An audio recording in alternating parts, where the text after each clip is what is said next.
So you already know I'm Rik Farrow. I got involved with security in 1984.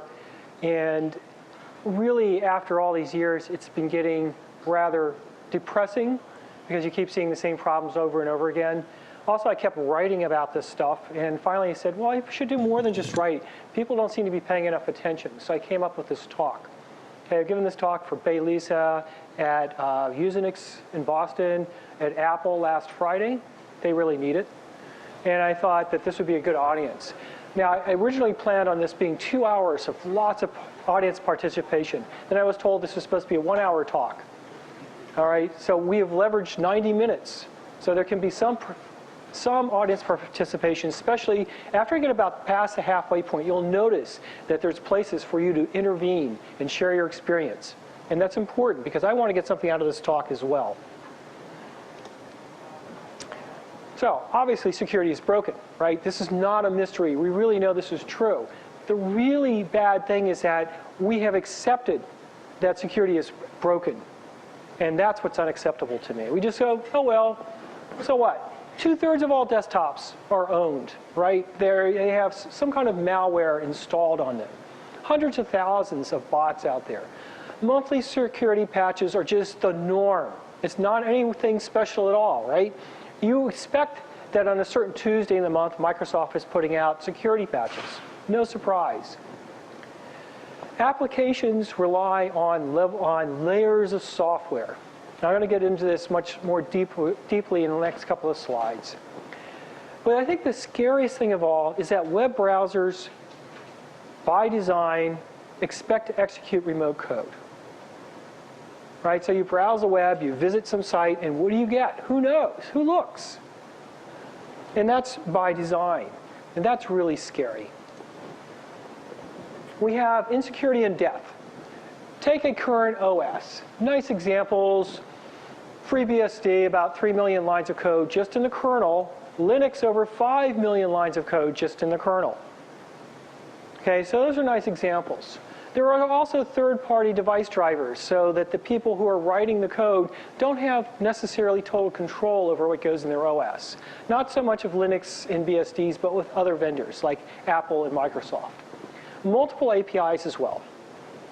Kernel privileges. The kernel can do everything, which I'll talk about, right? Probably everyone here knows this, but I want to really pound this point home, that hardware can be our friend, and it doesn't necessarily work as our friend.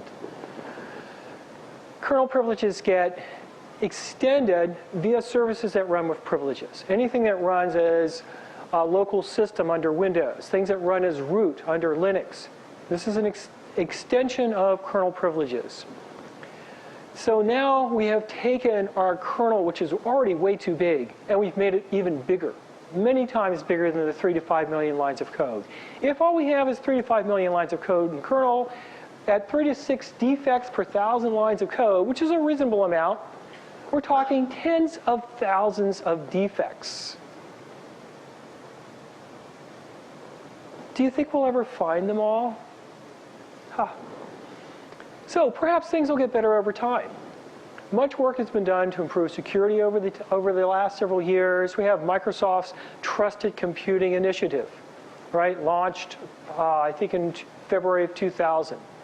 Very exciting. I think the way they celebrated that is they got denial of service. Their name servers are all in the same subnet. And so they were knocked off the internet for about 30 hours. Nice way to start. Code reviews for buffer overflows have become very, very popular. Now, has code gotten better? There's a paper that was presented at Usenix Security just last month.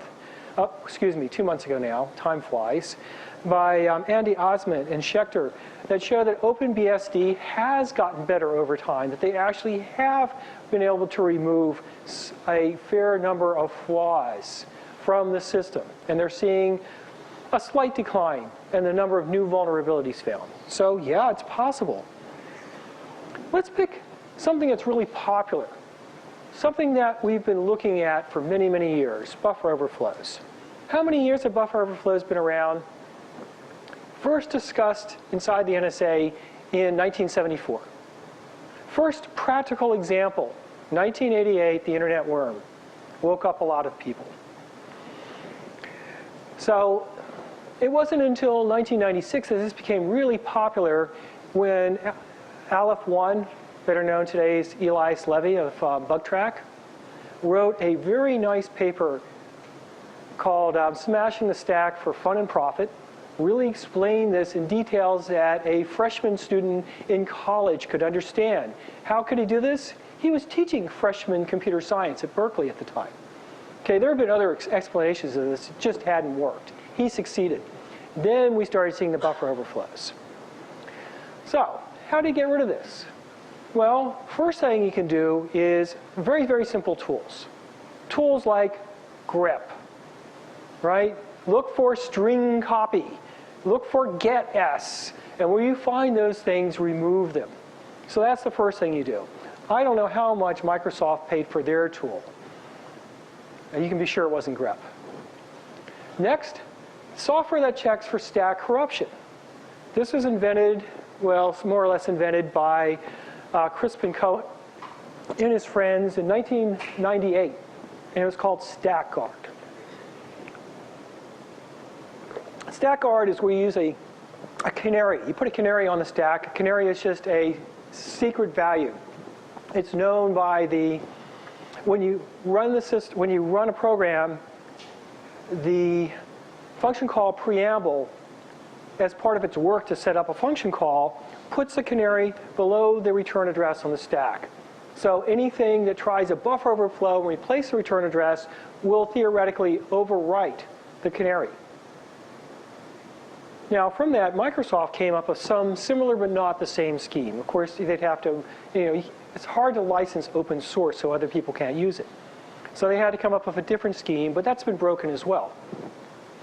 Then there's the use of no-exec stacks. Let's do it in hardware. Now, this has been a problem for Intel and AMD until recently because their designs didn't allow you to make a stack both writable and not executable. If it was writable, it was executable as well. So that's an issue. Okay, but the idea of a no-exec stack is if you're not executing code off the stack, why do you need execute permissions there? So people can't just load in code to execute on the stack because now you have hardware protection that's going to prevent you from executing it. That sounds pretty good, right? Newer Intel processors, AMD processors, Spark processors since the early 90s have been able to do this. So, have things gotten better? Well, at first glance, maybe. CVE, how many people know what CVE is? Okay, this is like a defense contractor based in Virginia, MITRE, and they've had a vulnerability database for a number of years. And it's like if you go to say Security Focus, if you use Snort, they'll have a reference to CVE for the very vulnerability they're checking for. So that's one way of thinking of it. So they keep track of vulnerabilities. In the last 5 years, the first 4 of those 5 years, buffer overflows were number 1. They have fallen to number 4. Top 3 are web scripting errors. Cross-site scripting, well, maybe that's more of a browser error. SQL injection and PHP include. Here's what it looks like. Of course, you can't see the legends back here or probably on TV. This is cross-site scripting. Here is SQL injection. Here's our buffer overflows. And here's PHP file include, which seems to be the lamest thing I've ever seen in my life. But look at it, it's crept up there quite a bit. Now, what I really want you to pay attention to is look at this line. I mean, if we sort of drew like, oh my God. If I drew like a line through here, it sort of looks like this, doesn't it? Keep in mind that they ended 2006, which is what it says here, in September. So we're not even finished the year yet. The reality, no improvement. Despite all the work that's been done to get rid of buffer overflows in very common software, we're still seeing the same number of vulnerabilities approximately in the last 5 years. Now, the top new vulnerabilities are all related to web scripting and programming errors, right? Misleading, as there's many more web scripts, and of course cross-site scripting is that's really not a web scripting error, but that it applies to web browsers. So have things gotten any better in the last 5 years? I would say not. People are certainly more aware of security, but things have not gotten better. So maybe we should blame Dennis Ritchie. After all, he invented the C programming language that had things like string copy and unbounded arrays. I guess I don't see anyone saying, yeah, let's hang him from the nearest oak tree. No, we don't want to do that. Dennis is really a nice guy. It's just that he's a genius. He happened to write a programming language so he and his buddies could make their operating system, which they'd written in a few days, portable. Okay, how many people do this? Not many. So why do we give everybody C? It's my favorite macro assembler. Okay, it's very handy, it's very fast. And it's really much too easy just to blame Dennis Ritchie because look, there's other problems. All these languages have had problems, including Java, which is designed with a security in mind. Okay, hasn't worked. Maybe we should go back to the beginning. Mainframes. Isn't that amazing? Some people in this room probably weren't even born, and the problems we're dealing with today were being created. How sad is that? Okay, mainframes, there were these amazing machines, filled up whole rooms. You know, you could probably put about 20 megabytes on a dishwasher-sized disk pack. Very exciting. Great air handling system, so I loved them. Now, in the early days, mainframes were single-user machines. When I got to college in 1968, that's how the mainframes there worked. They didn't have these new attachments, as it were. You submitted your jobs as a punch card deck. It got written to mag tape and submitted as a batch job to the computer. My God, it was amazing. Now, about this time, people started inventing time-sharing systems. That's what CTSS stands for.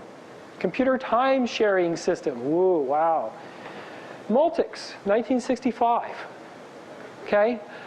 What were they trying to do? They had this huge resource, and rather than run one program at a time, they wanted to allow multiple people to use these multi-million-dollar machines more with the appearance of simultaneity. So the big issue here became users. Still an issue of computers today. Right? If we didn't have users, we wouldn't have security problems. Okay. So the idea here is if we're going to share computers, we have to protect these users from one another.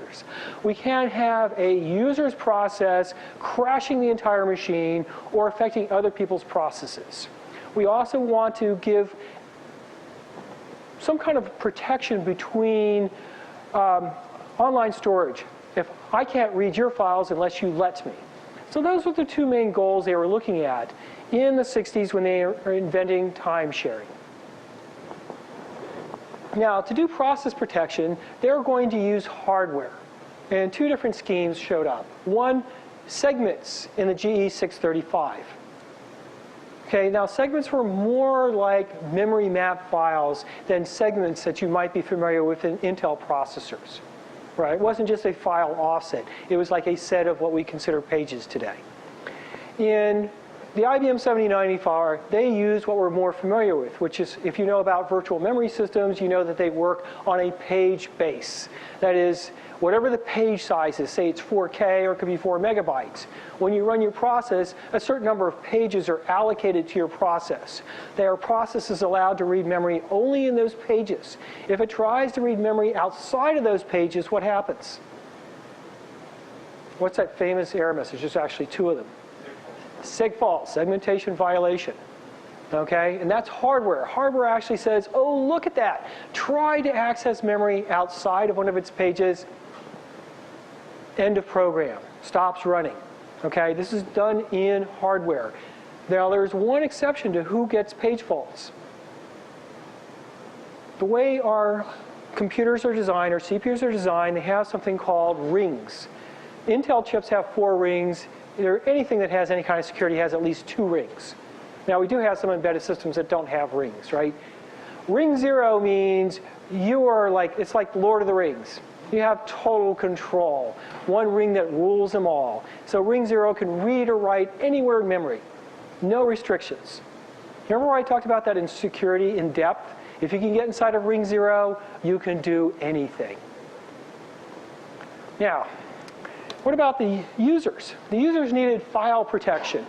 And what we've got today really descends from Multics, the idea of access control list. Now you might say, Multics, whoa, Multics, where do we see Multics? Well, from Multics came Unix, came Linux, and a very sort of lame form of an access control list is user group other, read, write, execute. Pretty much what you see everywhere, right? Windows actually uses access control list. Now, the idea behind an access control list is that every object is represented by a file. So we can treat everything like a file. That was one of the big things that Multics came up with. It's a device? No. We can see it as a file. And it's a network socket. Doesn't quite work, does it? OK. Users or groups may be granted or denied various types of access. So this is really the model in ACLs. We're going to protect users from one another. You can say, I like John, he can write my files. I don't like Bob, he can't even read my files. Access control lists give you nice granularity. This later became multi-level secure systems, a child of the Department of Defense, which I'll have more to say about later. Also, mandatory access controls. Search for truly secure computer, and you'll find tens of thousands of hits, and they all refer to some quote that I wasn't able to establish about a computer being buried in concrete. Okay? Unplugged is good, too. So this is really the goal. We're going to have a computer that we don't have to worry about it at all. Security is going to be absolute. And so far, the only way we've managed to do this is to take the computer and bury it under concrete with no power, and certainly no wireless. You don't see a network cable coming out of that cement block either. So let's look at some solutions. MLS, capabilities, microkernels, VMs, reference monitors, and finally separation of privileges. Now the point of this, up to now I've just been talking about why we have sort of the pickle we're in, how time sharing is really not a model for computing today. Think about it. They were trying to share a mainframe that filled, well, half this room I'm standing in, required the kind of air handling systems that you require now for a room this size, full of racks. So that's changed. But these machines were used by multiple people. How many people use most computers today? One. Okay? Computers have become single-user machines. How about a web server? How many users use that machine? Now, in a sense, there's many requests coming in, but from the point of view of the process model, there is one owner of that process. So that's also a single-user machine. So how do access control lists help us there? Okay, we now are using single-user machines. We are not doing time sharing anymore. So these are supposed solutions to get us away from doing time sharing like operating systems. Multi-level secure systems like AT&T MLS, Sun, HP, IBM all have MLS-based systems. Who do they sell them to? Defense contractors, Department of Defense, people who have secure and classified systems. What does that mean? Multiple levels of security, from secure but unclassified up to top secret. There's also categories that slice through here, right? How many of us actually use a model that's anywhere like that? We don't. That's a model that's based on paper security classification systems by the military and the government. We don't use systems like this. This is a very poor match. SE Linux. This is a very popular solution in some ways. Fedora Core 5, Red Hat Enterprise, CentOS all have this built in. It comes with it. Very complex. How many people here have looked at a policy inside of SE Linux? Got a few hands, yeah. Well, that's how I feel like too. I don't want to put my hand up like this because somebody might ask me a question. Okay, it is just amazing. If you can use the CAN policy, you can say, okay, control my web server. And it will control your web server using an access control list type of system. Okay, it doesn't really solve the problem I would like to solve. And what the problem I'm trying to solve will become clearer as I go along with this. How about AppArmor? This is Crispin Cohen's. Immunix was purchased by Novell. Now it's part of SUSE. And it's much easier to use. I've watched him debating with the NSA guys about SE Linux. No, AppArmor. AppArmor has usability features, which SE Linux severely lacks. Okay, which of course the SE Linux guys say, well, we're much more secure. They're using the same hooks into the kernel.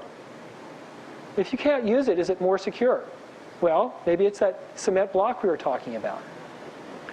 So these are strong solutions that do not protect the user from her own web browser. It is not going to protect the web server from attacks within the data that's known to that web server. Anything the web server has in memory, that access control list, that SE Linux is not going to protect you. How about capabilities? Capabilities were invented just about the same time that people were coming up with access control list. Now, the difference between an access control list and a capability is basically that rather than we're going to take an object and put a list of who can see it, who can't, or who can write to it, who can't, we're going to say that the program itself has capabilities. Like the program can read files in a certain directory, write to one file, and say, open a network socket. And a good example of this is Eros. There's a list of references. There's the Eros operating system. This is a capabilities-based operating system done by Jonathan Shapiro, his graduate studies work. And it's a nice example of capabilities. Unusable because they never added networking. Makes it more secure, though. Then we have microkernels.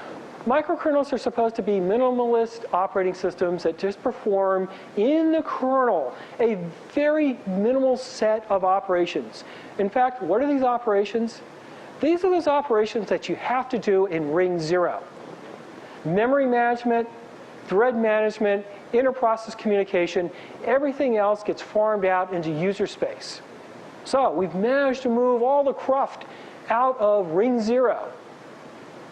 Your file server crashes. Reboot it. I mean, just restart the file server. You don't have to reboot the system because the kernel's still running. That means you could actually be developing a new file system, not file server. This is a great example of what's called least privilege, right? What runs of all privileges, right? The ring that rules them all, ring 0, is just the microkernel. It's really small, okay? You have a file system. You have user management. You have networking. They all run in their own memory spaces. They all run as an individual task. Great example of least privilege. Oh, well. So let's look at some existing examples. Most popular one is Apple Mac OS X. Oh, boy. First, you take Mach 3, which is pretty big. Then you blend in the BSD interface and Apple Core Services. Oops, it's not very micro anymore. It's been on a diet, the wrong kind of diet. I've gained weight. I'll share with you how I did it. Okay? Some device drivers may run outside of ring 0. It's possible to do that in Mac OS X. I asked when I was there Friday. They wouldn't tell me if they actually do this or not. Probably if they told me, I'd be under NDA and couldn't tell you. Then how about L4?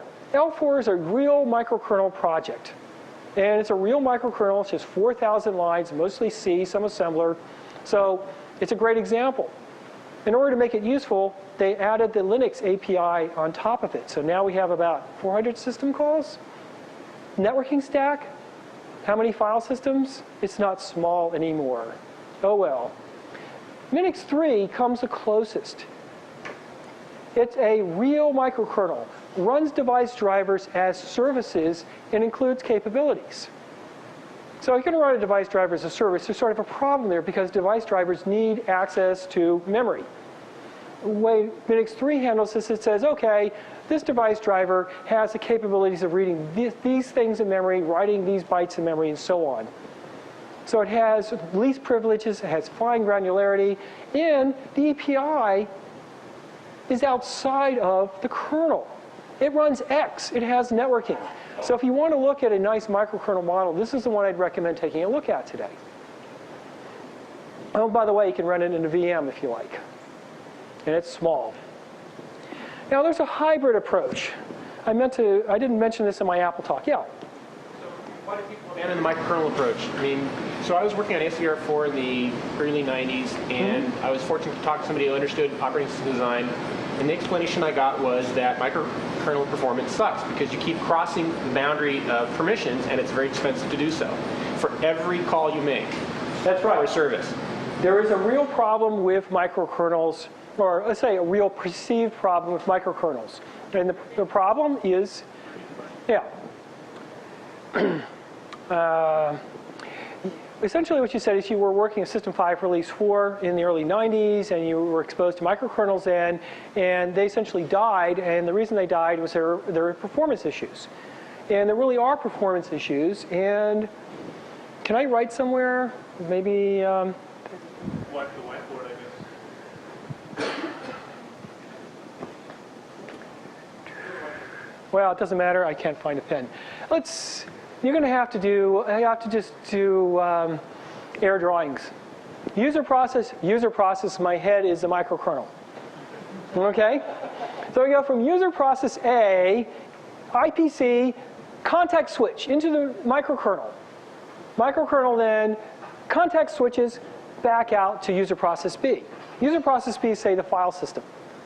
So now we have a block. We're going to return it. Context switch, IPC. Context switch, IPC. 4 context switches. Now, how many people here know what a context switch is? Yay! Oh boy, you guys are so much better than Apple. Oops. Okay, 4 context switches. That's pretty painful. Context switches cost a lot because you got to change stacks, you've got to save everything that's in all your registers, how many registers you've got, right? And all we want to do is talk between these 2 processes, and we've got to do that 4 times.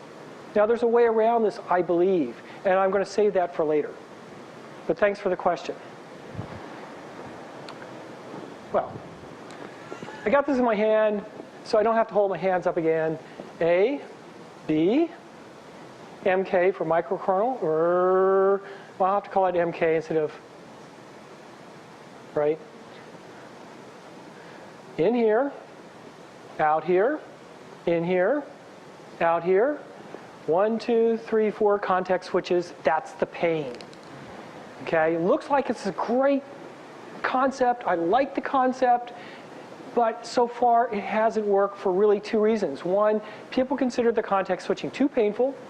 Andy Tannenbaum, who's in charge of Minix 3, doesn't think so. And I think there's actually a solution to this.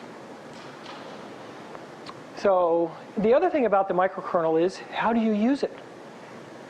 Okay, this is the layering on of system call APIs, device drivers, file systems, networking. That's what's killed, say, to say that Mac OS X has a microkernel, it's more like saying it has a microkernel embedded in a kernel. That's the reality. That's the sad reality.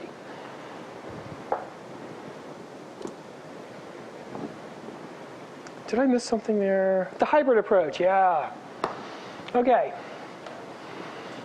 Now there's an experimental operating system. It's really funny. I was looking at the names on the papers, and one of the names on the papers is Robert Morris. I see a few smiles in the room.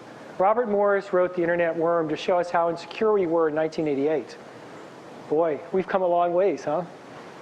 So he's working with people on asbestos, and the idea here is, this also sounds a little bit like a microkernel, so I had a hard time fitting it in. It does data labeling, which makes it sound like MLS, right? Because it's also mandatory or discretionary access control. But what the data labeling really means is that, say you have a web server Someone connects to the web server, and their data, as it passes through the web server, has a label associated with it. Somebody else connects to the multi-threaded web server in the same memory space, and their connection and their input gets a different label. Labels can only get more restrictive over time. So if we have some malicious input that causes a buffer overflow and then tries to get the web server to misbehave, that code has been labeled with a very restrictive label that's going to protect the rest of memory. That's the theory. Now, I don't really know a whole lot about this, but how they do the labeling, it's done in pages in memory. Pages in memory are like 4K. So if you have a GET request, that's a lot of memory, but hey, memory is cheaper these days. So looks interesting. I haven't really got to look very deeply into this one yet. How about virtual machines? This often gets touted as a way of doing security, but is it really? Not really, because what do you run inside of a virtual machine?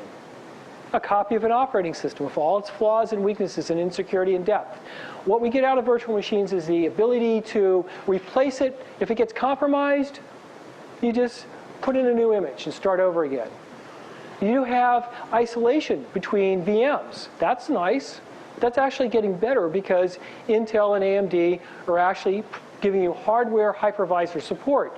So we have stronger isolation between virtual machines. The Department of Defense actually likes this because theoretically now they can run multiple levels of security on the same box in different VMs and rely on the VMs to do compartmentalization. But that doesn't solve our problem. It really doesn't. You still can't run a web browser and not expect someone to steal your secrets. The reference monitor. The reference monitor forces applications to match execution profile. Systrace is our best current example. So we have the author of Systrace sitting in the front row here. Yeah? Niels? You want to take a bow?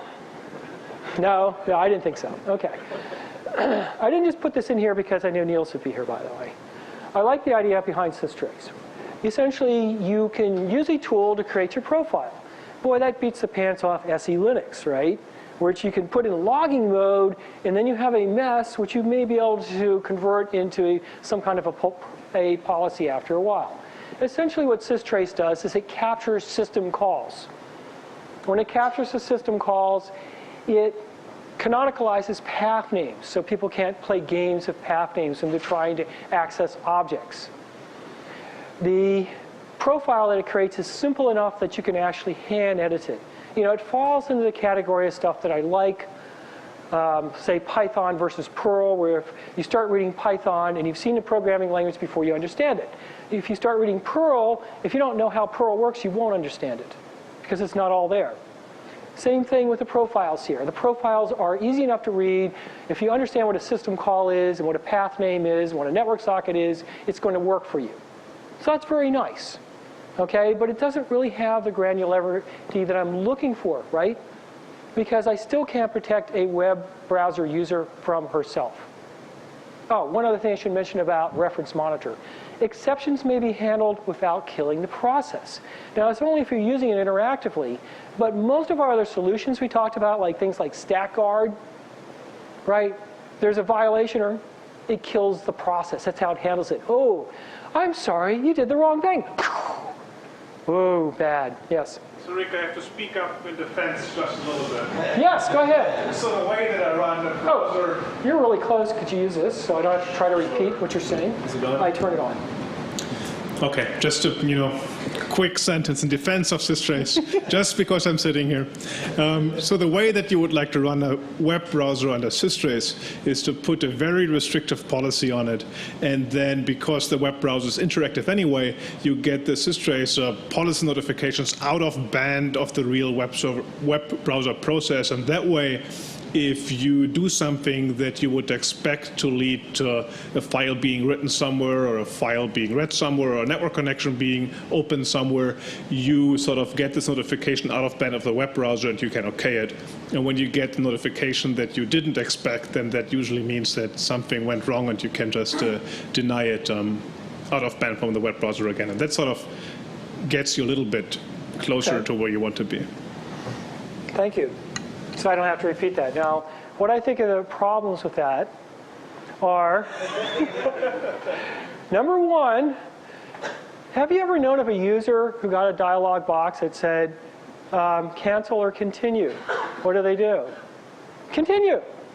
I want my porn. Oh, porn, yeah, whatever. Okay, so there's an issue with that. You can't trust users to do the right thing. You have to do it for them. So for you running systrace, I think that's going to work fine. For most of the people running systrace, that's going to work fine. People in this room, I mean, not just anyone. And people who are also video conferenced in. Sure, but this is not our target audience. Our target audience are people who are not computer experts. And what about, we have a web browser, we're watching the syscalls, we have a... You don't get data protection or anything like that. Yeah, you don't have any data protection. So somebody has a buffer overflow. What the buffer overflow is going to do is this. It's going to run a little program. It's going to search the memory space of the web browser looking for @ signs. @ signs. Why @ signs? Because lots of usernames are username @. And then you capture that information, whatever follows it in memory, and that's probably username, password. Okay? You also search for 16 digits. Why 16 digits? Credit card number, right? It even has a built-in checksum. You collect all that up, and then it's a web browser. You visit a website, and systrace is going to allow that as well. So it's good, and I like what the reference monitor does, and I want, this is a good example of how you take a program and you monitor its behavior, so you're going to keep it from misbehaving, but only up to a certain level.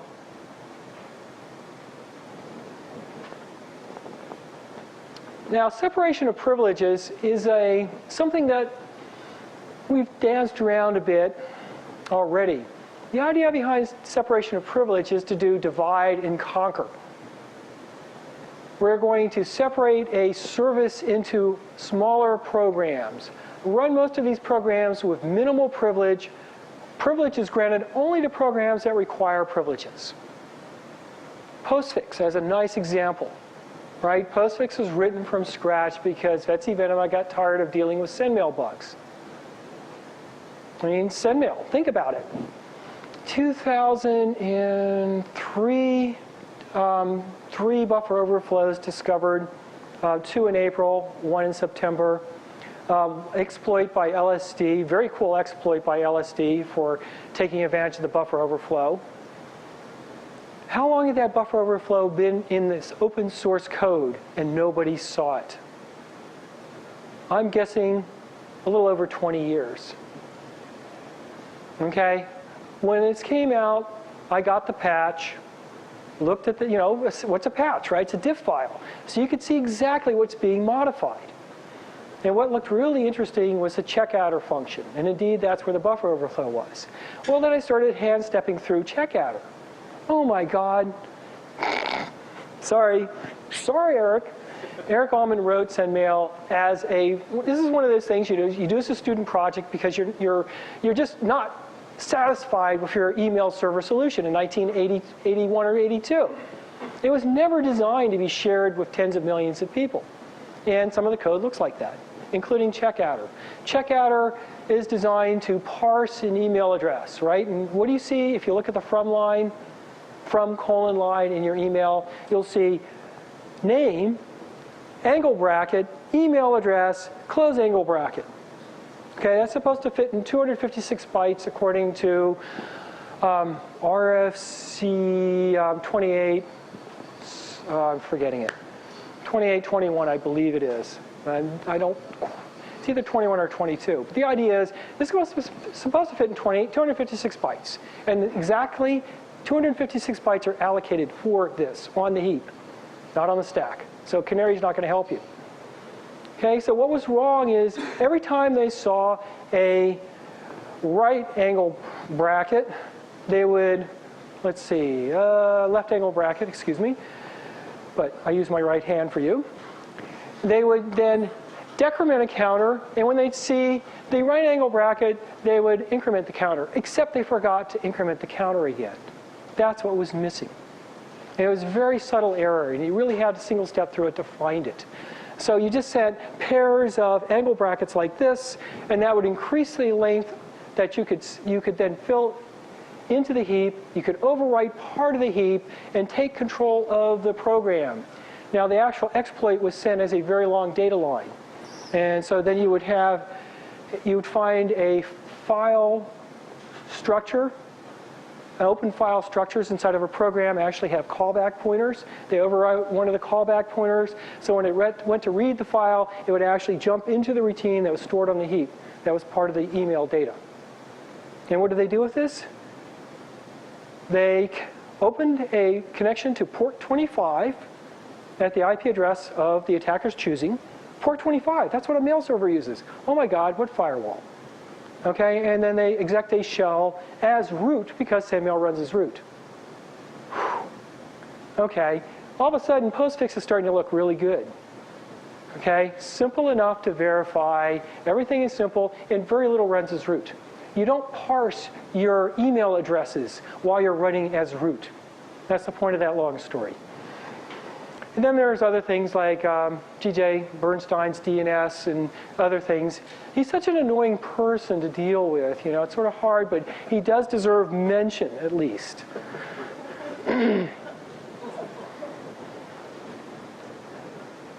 So, my personal favorite is separation of privileges. This is something we can do today. You know, instead of writing large, convoluted applications, you actually build this into your design.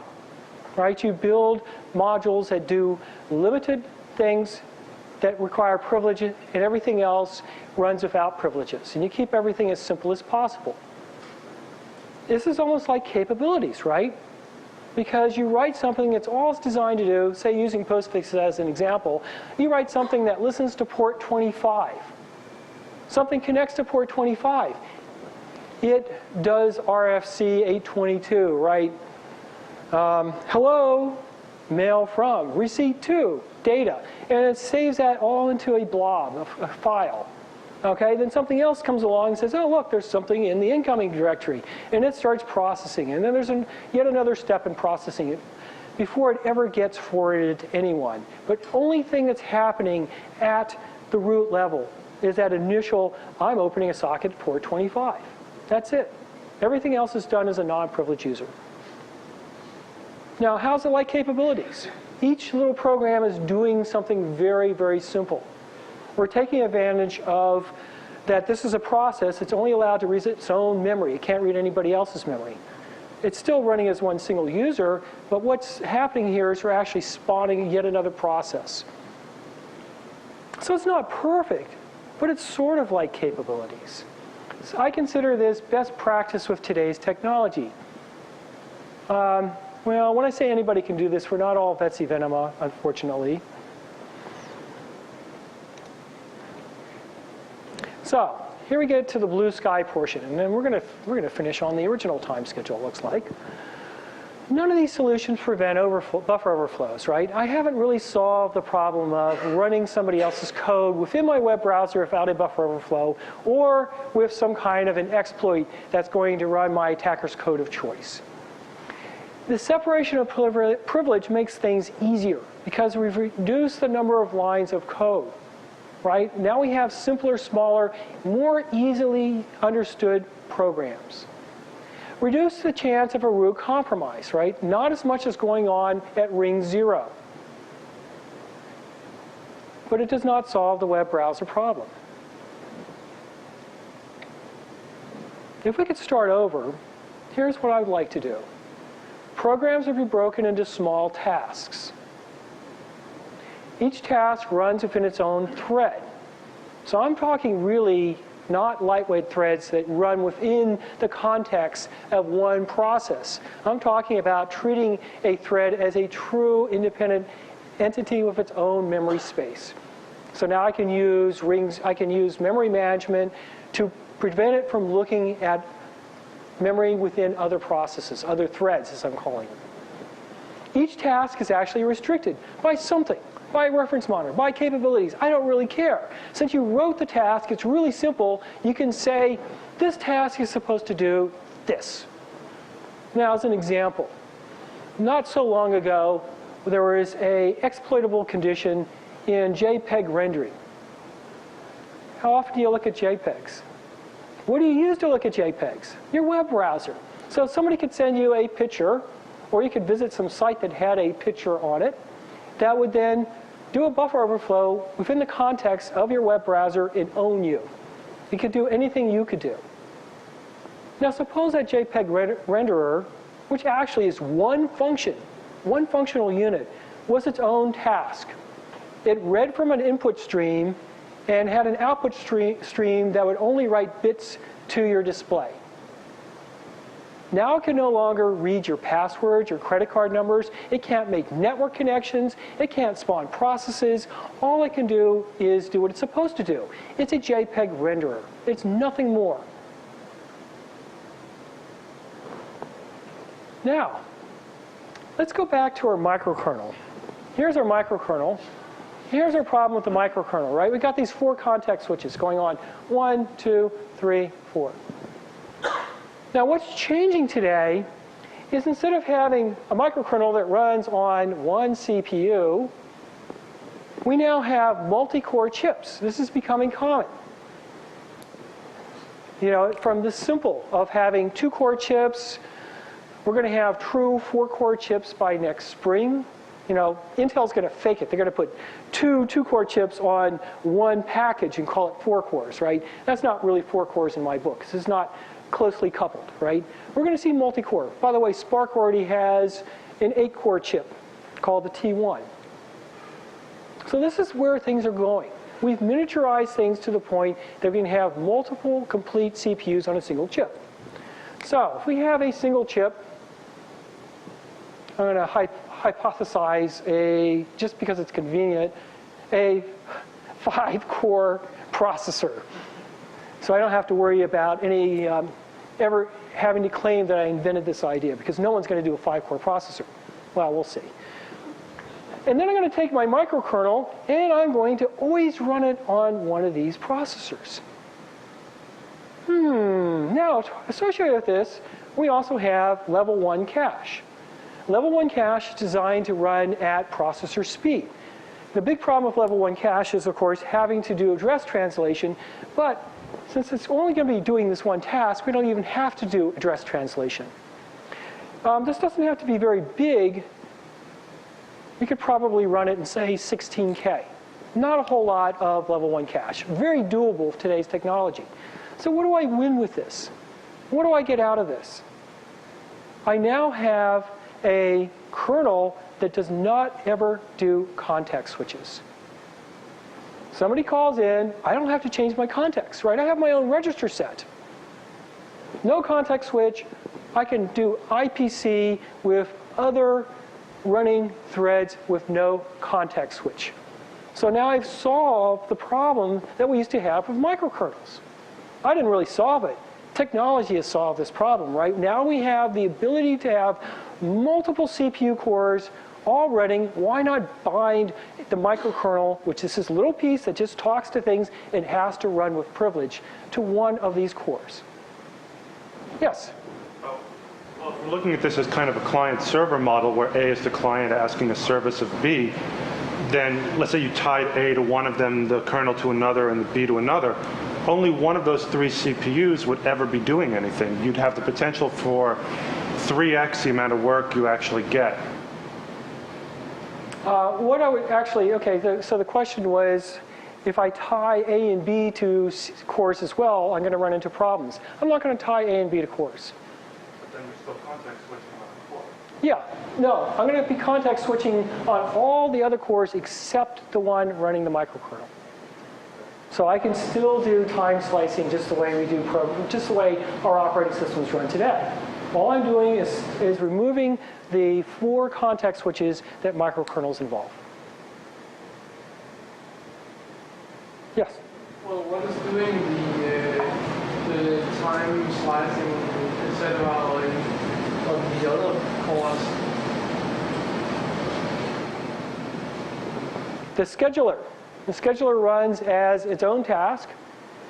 And what happens is that whenever a process goes to exit, we have our C runtime saying, I'm calling underscore exit.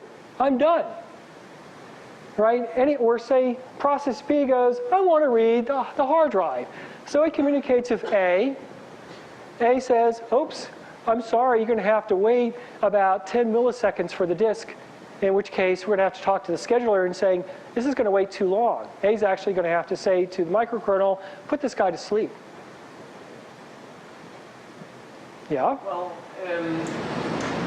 what exactly does process A do when it wants to talk to the microkernel? Essentially, it's going to do what we've always done. There's going to be a system call library. The system call library is going to convert this into, yeah? A library, as I'm used to, just runs in the same context as the process that uses it, have the same privileges. I want to know what does it do to actually communicate. Good point. And actually, I shouldn't say there is a system call library. The last thing I want to do is take my little tiny task and add libc to it. Okay? Now, this is why I call this blue sky.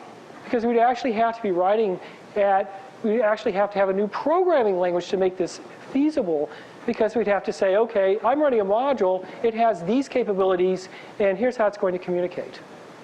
It has to be done in some way that ordinary people can use it. If ordinary people can't use this, it's going to be useless. So what I'm saying is, say process B wants to talk to the file system. If it looks like C, it's really going to look like C to the user. The user's going to say, open file. And it's going to get back a file handle object, right? Just like we do today. Under the covers, though, what's going to happen is there'll be a little magic going on, and the magic will be that it's actually going to make an IPC to the kernel, say to the kernel, hello, I want to open a file, and then the kernel goes off and talks to the file system. So how do you do this IPC? Is it a virtual machine? Is it a new hardware design, or? I think that some of what I'm talking about is a new hardware design. To be really honest, I'm throwing this out. Remember, the slide says blue sky.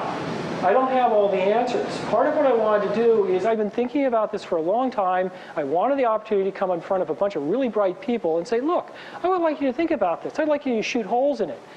I'd like you to feed back to me what you think might work and what wouldn't work about it. Maybe this is totally useless, okay, and maybe not. A lot of times the way IPC can be done is we don't copy the data back and forth.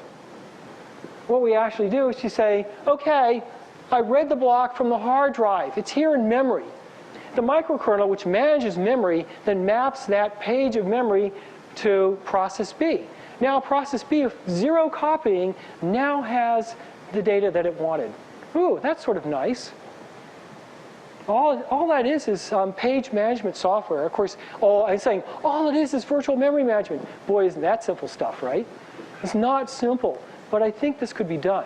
Yes? So right now, the solutions you've talked about have been things that involve essentially allowing a user to write machine code. And what are the thoughts about something that, so like for example, Microsoft has a Harmony project. I think it's called Harmony. Singularity, perhaps? Singularity, maybe. Where you run, I'm sorry, do I have the wrong name? It's a project where essentially the device drivers run as processes. Oh, okay. And then all the I'll user figure land something programs else. are written in some like interpreted language, essentially bytecode. And so you can guarantee in the structure of the bytecode that you can't do anything that doesn't fulfill whatever restrictions you want, whether they're capabilities or apples or whatever, blah, blah, blah. And so then you essentially have a safe system by virtue of restricting the code. And then you can add hardware acceleration to accelerate the bytecode if you want. But that's another step. You can still run it on a generic processor. Because on some level, what you're talking about is building a completely new API to a completely new programming paradigm. Because you're no longer looking in. So essentially, It's not exactly how Java is supposed to be working. How what? Java, C#. Have these things had any bugs in security? Well, Yes. Their problem on some level is that they do not do the second part, which is to implement a good way to restrict the security now that you have it. Also, Java does a really ratty job because, I mean, it allows you to have static variables. So, I mean, things are kind of wacky there. Yeah, okay, just to repeat the question, you were talking about a Microsoft project, it may be called Harmony, which essentially runs device drivers without privilege, which is one of the things I'm talking about. All user applications run as bytecode rather than as assembler, and we're going to rely on the features of the language and the hardware that the bytecode runs on to control and provide security. Sounds reasonable. As long as you say the word hardware in there, I feel a little better, but I still have some problems with this. Part of the problem I have is Java as an example. Java as an example has worked very poorly. Okay, it's bytecode interpreter, it's supposed to have security, really doesn't. It's not just the static variables that are a problem with Java. How about reflection? Or is it called reflection, introspection, where you can look, say you have a private method inside of Java. How private is it? You can actually use reflection to find out what methods are private, and then you can call them. Oops. That violates the security model right there. There's a project called Joe-E, where someone is actually trying to make Java more secure, actually follow its own security model better. Some guys at Berkeley working on this. So I don't really trust that. I mean, another project I don't really like is Singularity, which is everything. This is another Microsoft project. Experimental microkernel design. Everything runs in ring 0, so you have no context switching. Wow. And we're going to rely on the features of the language for security. Oh, maybe that is what I'm talking about. Yeah, it could be the same thing, because I don't know that much about it, but it just scares out of me. Niels. I would like to bring up something completely different. These days, Yeah. we see a lot of security problems actually operating at a much higher level, where you have applications interacting with each other, or predefined APIs. I mean, take SQL injection or cross-site scripting, where really all of these sort of low-level security mechanisms are solved by you anything. Right. Do you have any thoughts on that? Okay, Niels just asked me about, what about things like SQL injection, where what we really have is, to pick a common example, you have a web server that's talking to an Oracle database or a MySQL database. Someone is going to send malicious SQL code as part of a regular allowed query and then do things that are not allowed. And my answer is no. My solution, what I'm talking about here, doesn't really have any impact on that at all. And to be honest, I wasn't thinking about that problem when I was looking at this. That's one reason why I'm not really looking at that. The other is that it just seems to me somehow that we could manage to build input filters that would be good enough so we couldn't do SQL injection, maybe? Well, it's sort of like saying I write programs without buffer overflows. Yes. It is like saying writing programs with no buffer overflows. And I don't really have a good answer to this. I mean, really, part of what I'm trying to get around is that programmers are generally not geniuses. Okay? There are some programmers that are geniuses, but not all programmers are geniuses. Even programmers that are geniuses make mistakes. There have been security flaws in postfix, as a nice example. I know genius programmers. I found bugs in their code, and I'm not a genius. Okay? So I would like to have a solution that made it programming like driving a car, right? You could have a sub-average IQ and still know how to drive a car, but I don't think we're going to get there. I don't have a solution to SQL injection or PHP file include, and I don't really know what to do about that. It's a good question, because I think that's another large topic. It's just not really what I was focused on in this talk. Well, okay, so to repeat the question, IPC has failed because it's not a very efficient mechanism in general. And I'm arguing that we may be able to make this, it may be now an effective mechanism. Andy Tannenbaum has been arguing that he believes it is, that it is as fast. You know, if you go visit his website, which I'll have a link for, it's easy, it's Minix 3. To search for Minix 3, you'll find it. That he's doing IPC as fast. And what part of how he does IPC is he has fixed length message blocks.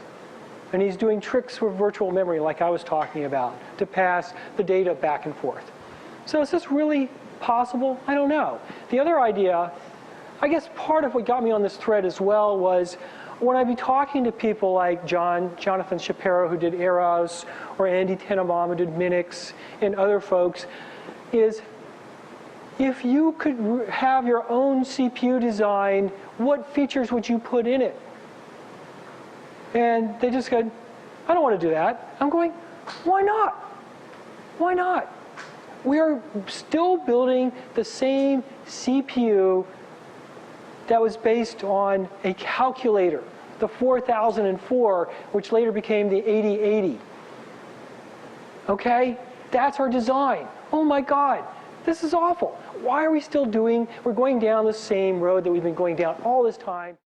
Attempts to create new processors, and most of them in a commercial sense have failed unless you look at embedded applications where people don't try to put new applications on them or use generic applications. Yeah. The portability, I mean, I've worked on a lot of RISC architectures that, you know, i860, PA RISC, recently i64, and a few others in between, that all of them have unique features that make them very interesting. Some of them have better security, like you're talking about executable stack or non-executable stack. And those features don't make or break the commercial viability of the processor. And those volumes and those abilities to create it. So that's why Andy Tenenbaum and a lot of these people have a real hard time sort of visualizing what they can do with the processor, because in order to get the volume up, somebody has to use it. In order to get people to use it, there has to be software. And you have this vicious cycle of trying to get one of those things off the ground. It's exactly. Sort of like you have this wonderful piece of hardware. I used to review hardware in the late 80s, early 90s. It was sort of a cool time for me. I was a technical editor of Unix World magazine as one of my consulting gigs. So I got paid to read the magazine. I got paid to write hardware reviews. I would get the new hot workstation du jour. And when I was finished using it, I would copy my files over to the next new hot workstation du jour. Okay?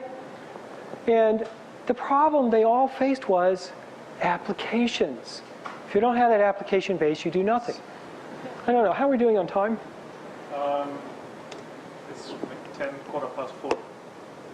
Okay. Well, I'm going to go ahead and not end this, but I'm going to do a couple more slides. We can keep talking because we have another 10 minutes or so, 20 minutes. Think of that truly secure computer that I showed you earlier, right? It was buried in concrete. Controls the access really well. I mean, that was the idea behind this old saying. You know, the only truly secure computer is buried in cement or concrete. Each task will be buried. That was the concept. We're going to take a task, we're going to bury it in concrete and give it 2 little windows, or as many little windows as it needs, but as few as possible. So that's the capabilities, that's a reference monitor. It's isolated from other data, prevented from causing harm outside its own thread.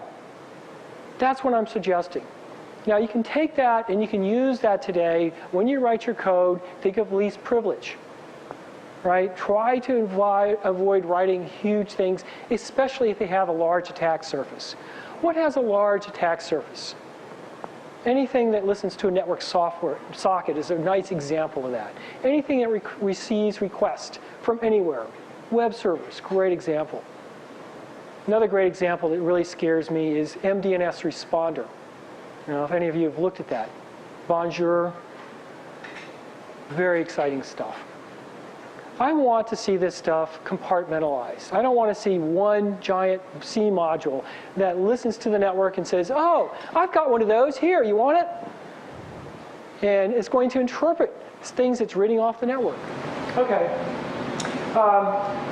So to try to repeat what you said, one of the issues is how do I break up a program, you know, X, Y, Z, SCR, into the smaller pieces, and then how do I assign the capabilities to them? And then if I do assign the capabilities, how do I keep, say, process A from exceeding its authorization, perhaps because process A has been hacked? And also, who determines the capabilities? Well, who determines the capabilities? In the model I'm envisioning, the programmer who's writing the program or the designer who's designing this would actually say, here's this module. It needs to convert JPEG streams into bitmaps that are going to be displayed on the screen. So that's just so easy. unfortunately. That's why I pick it as an example. It's a valid example, but it's nice and clean because I get an input stream that's supposed to be JPEG formatted, and what I put out are just bits. Okay, and that's all I'm going to be is putting out bits. You know, this is a web browser. I've already been told what size, how much screen real estate I get. So it's really, well, somebody at Apple made the comment, which I'd like to repeat here, and I think I can easily repeat, because it bears on your question. One of the problems with a capability style system, as I'm mentioning here, is really a lot of times what it's doing is just moving the problem somewhere else. Okay, we can't really eliminate the problem. So that's a flaw in my reasoning. Yes, sir. Now, when you take this JPEG example, so the way you would design the policy would be that the policy just says this module can read a stream of data from here and write a stream of data to whatever is waiting for the bitmap. You're not trying to put the specification of the format into the policy. No.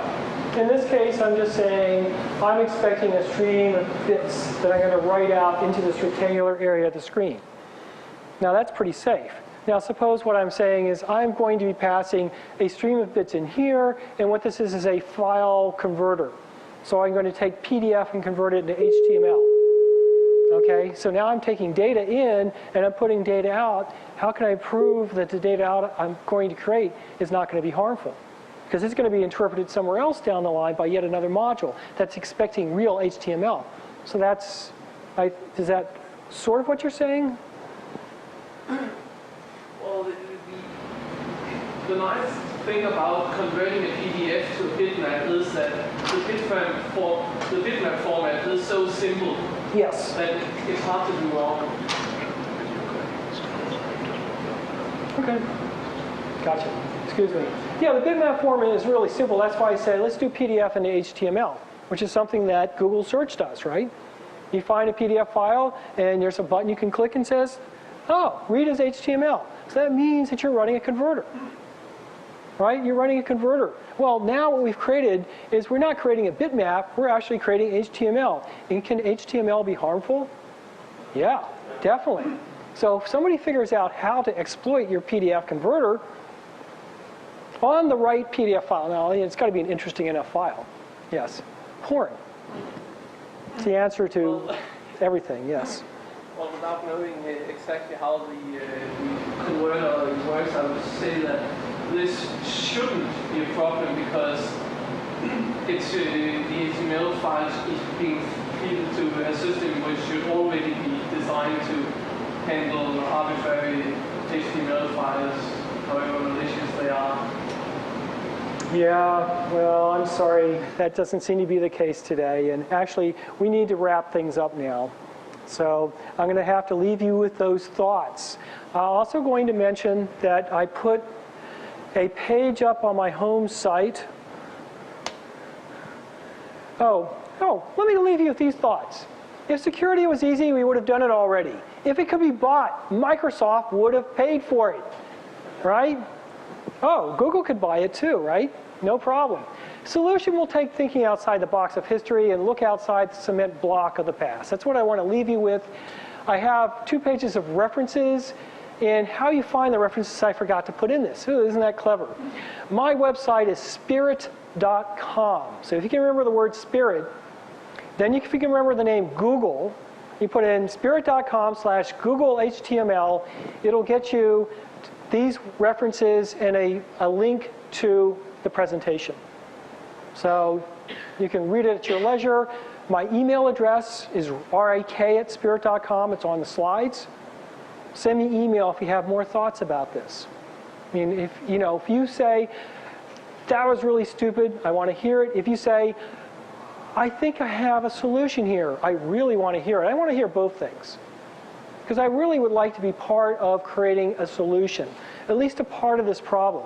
Maybe this goes nowhere. But what I've seen so far is that what we've done so far hasn't worked. So we've got to do something different. Thanks very much.